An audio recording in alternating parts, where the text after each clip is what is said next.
தனித்துவம் அழிக்கப்படுவதில்லை. தன்னலம், கனவுகள், ஆசைகள், விருப்பங்களை கணவனுக்காகவும் மகனுக்காகவும் குடும்ப உறுப்பினர்களுக்காகவும் அவள் மறைத்துக் கொள்கிறாள்.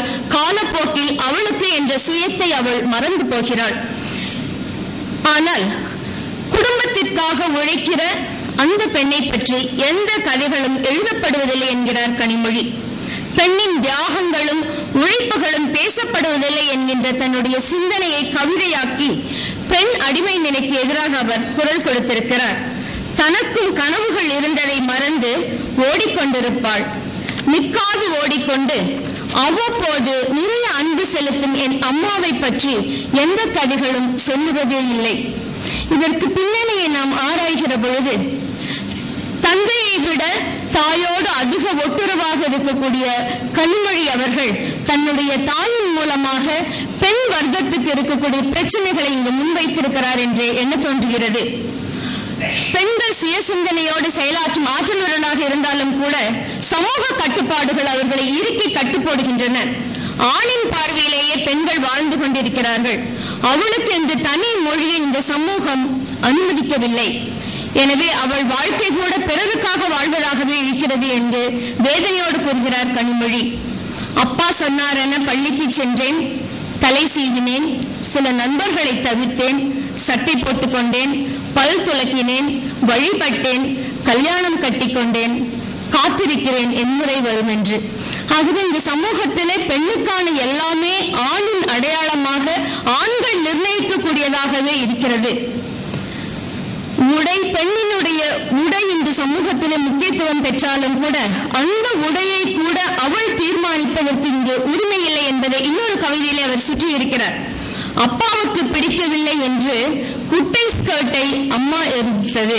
அப்பாவுக்கு பிடிக்கவில்லை என்று பெண் போட வேண்டும் என்று ஆசைப்பட்டாலும் குட்டை ஸ்கர்ட்டை அம்மா எதிர்த்தது.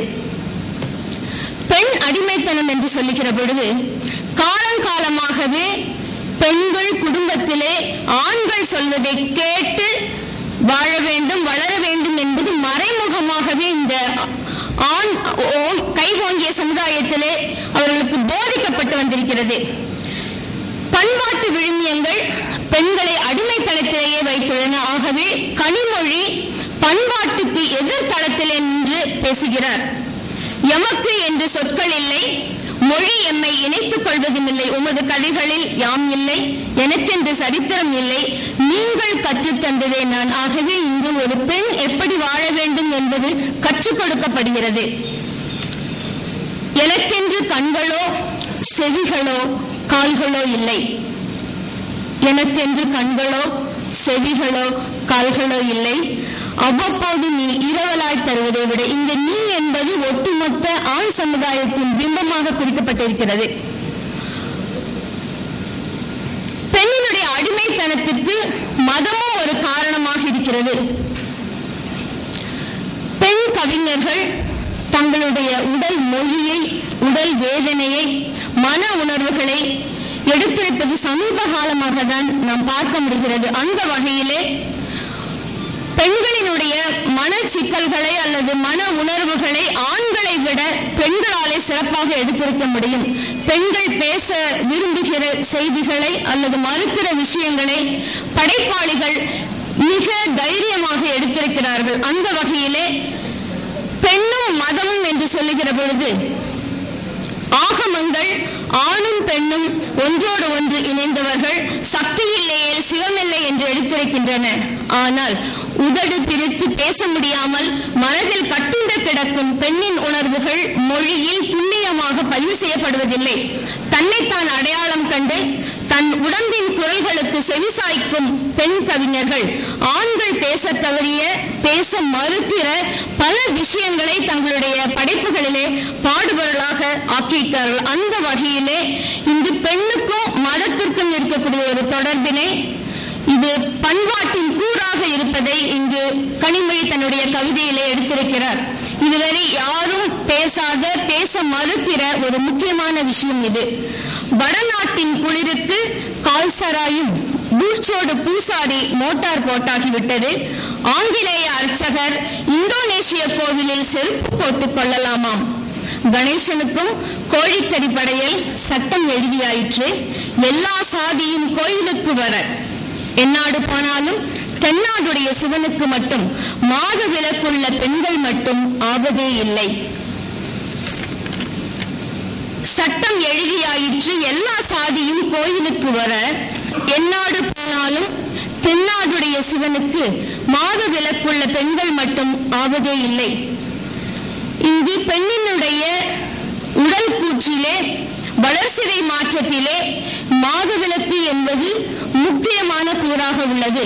ஆனால் நம்முடைய சமுதாயத்திலே மாதவிலக்கு என்பது நம்முடைய பண்பாட்டோடு இணைக்கப்பட்டு அதிலிருந்து இன்னும் பெண்களுக்கு விடுதலை வரவில்லை. ஏனென்றால் காலம் காலமாக பெண்களுக்கு அது போதிக்கப்பட்டு பெண்களே அதனை விட்டு வெளியே வர தயங்குகிற சூழலிலே அதை பற்றி கனிமொழி அவர்கள் பேசியிருப்பது பாராட்டிற்குரியது. ஏனென்றால் இயற்கை நிகழ்வான உடலியல் பூர்வமான மாதவிலக்கு பெண்ணை தூய்மையற்றவளாக கருதி தீட்டு என்று ஒதுக்கி வைக்கின்றன.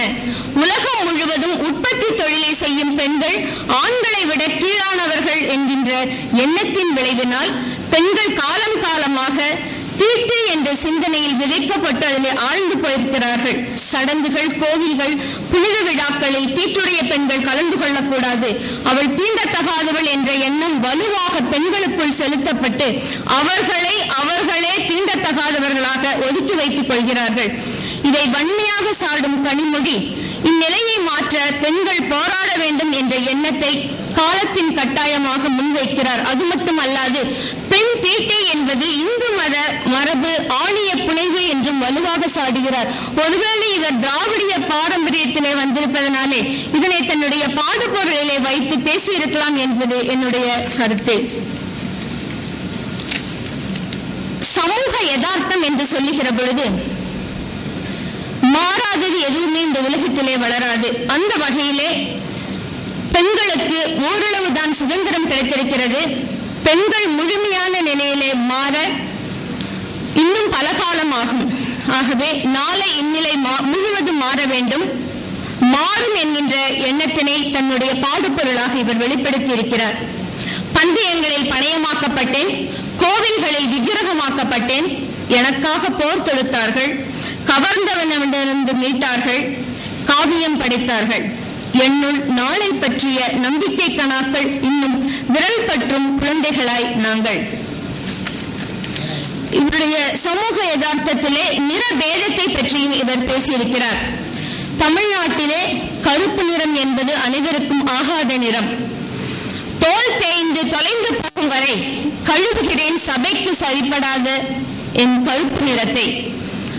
பெண் தன்னைத்தானே அடையாளம் கொள்ள வேண்டும், தன்னை பற்றி புரிந்து கொள்ள வேண்டும், தன்னை பற்றிய தாழ்வான எண்ணங்கள் எதையும் வைத்துக் கொள்ளக்கூடாது. அதிலே மிக முக்கியமான இடம் பெறுவது இந்த சபைக்கு சரிபடாத கருப்பு நிறம். கனிமொழியுடைய கவிதைகளின் முக்கியமான கூறாக கவிதை மொழியை சொல்லி என்னுடைய கட்டுரையை நிறைவு செய்கிறேன். கனிமொழியினுடைய கவிதைகளை கூர்ந்து பார்க்கிற பொழுது அவருடைய கவிதையின் ஆளுமை, அவர் வார்த்திருக்கக்கூடிய சொற்கள் முக்கியமான இடம் பெறுகின்றன.